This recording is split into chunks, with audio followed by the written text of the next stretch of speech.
Employees news, कर्मचारियों के लिए एक अच्छी और एक बुरी खबर, हो गया ये ऐलान। अगर आप सरकारी कर्मचारी हैं तो ये खबर आपके लिए है। हाल ही में केंद्र सरकार ने कर्मचारियों को लेकर एक बड़ा ऐलान किया है, जिसके मुताबिक जल्द ही कर्मचारियों के महंगाई भत्ते में बम्पर इजाफा होने वाला है। चलिए जानते हैं। कर्मचारियों के लिए एक अच्छी और एक बुरी खबर। न्यू दिल्ली, केंद्र सरकार की तरफ से एक बार फिर कर्मचारियों का महंगाई भत्ता DA हाइक बढ़ाया जाना है। बढ़ा हुआ महंगाई भत्ता 1 जुलाई से लागू होगा। लेकिन महंगाई भत्ते में इजाफे के साथ ही कर्मचारियों को कई तरह का फायदा होगा। इससे उनकी सैलरी में बम्पर हाइक आएगा।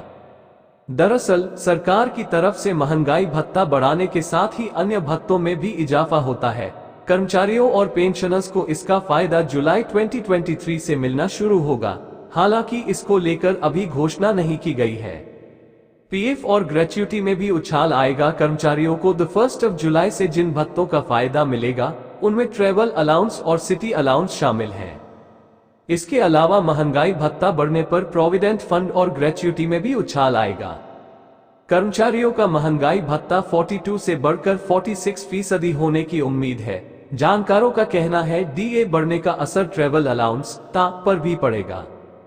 कर्मचारियों और पेंशनर्स की मौज हो जाएगी। केंद्रीय कर्मचारियों को रिटायरमेंट बेनिफिट भी मिलने की उम्मीद है। महंगाई भत्ता DA बढ़ने से उनकी सैलरी, प्रोविडेंट फंड और ग्रेच्युटी भी बढ़ेगी। दरअसल PF और ग्रेच्युटी की गणना बेसिक सैलरी प्लस महंगाई भत्ते के आधार पर होती है। DA बढ़ने पर इन भत्तों में बढ़ोतरी होना तय है। इस बदलाव के बाद केवल कर्मचारियों ही नहीं, पेंशनर्स की भी मौज हो जाएगी। इससे उनके महंगाई राहत में बदलाव आएगा।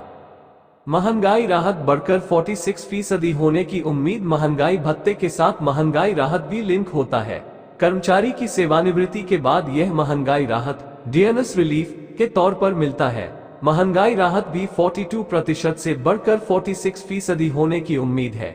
इससे कर्मचारियों की मंथली पेंशन बढ़कर आएगी। DA की बढ़ोतरी का ऐलान सितंबर से हो सकता है, लेकिन यह मिलना 1 जुलाई से शुरू होगा। इस बारे में अभी तक सरकार की तरफ से किसी प्रकार की जानकारी नहीं दी गई है।